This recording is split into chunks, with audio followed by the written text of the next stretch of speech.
Inilah kisah Rasulullah dan Arab Badui yang kencingi Masjid Nabawi. Dalam diri Rasulullah tersimpan perilaku yang patut menjadi pegangan hidup bagi setiap muslim.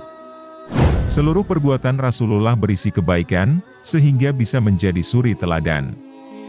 Salah satunya seperti bagaimana memperlakukan orang yang tidak tahu telah melakukan kesalahan. Bukan dengan kekerasan, melainkan dengan kelembutan.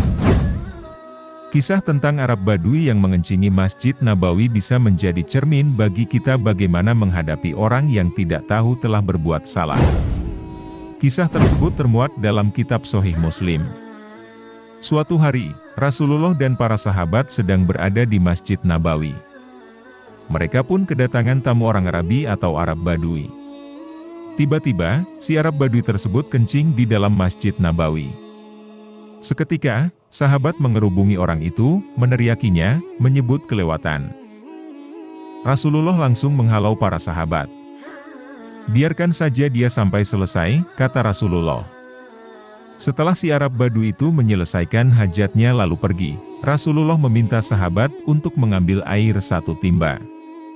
"Siramkan air itu di atas tanah yang dikencingi tadi," ucap Rasulullah, tanpa terlihat marah sama sekali. Dari kisah tersebut, tentu satu hal yang dapat dipahami adalah betapa pengasihnya Nabi dalam mengajari umat. Beliau tidak langsung mengingatkan perbuatan si Arab dari kampung itu. Tentu si Arab Badui itu akan merasa malu. Pun kepada para sahabat, Rasulullah juga melarang untuk mencela sebuah kekeliruan. Nabi tidak mencela mereka, malah mengajari mereka bagaimana cara menyucikan suatu najis. Kita bisa mengambil hikmah dari kisah tersebut. Nabi datang ke Madinah dengan tujuan yang mulia. Beliau dengan sifat pengasihnya menuntun umat menuju kebaikan. Beliau sangat berhati-hati mendahulukan welas asih dibanding benar meskipun lebih mengetahui tentang syariat, agar kerukunan tetap terbina.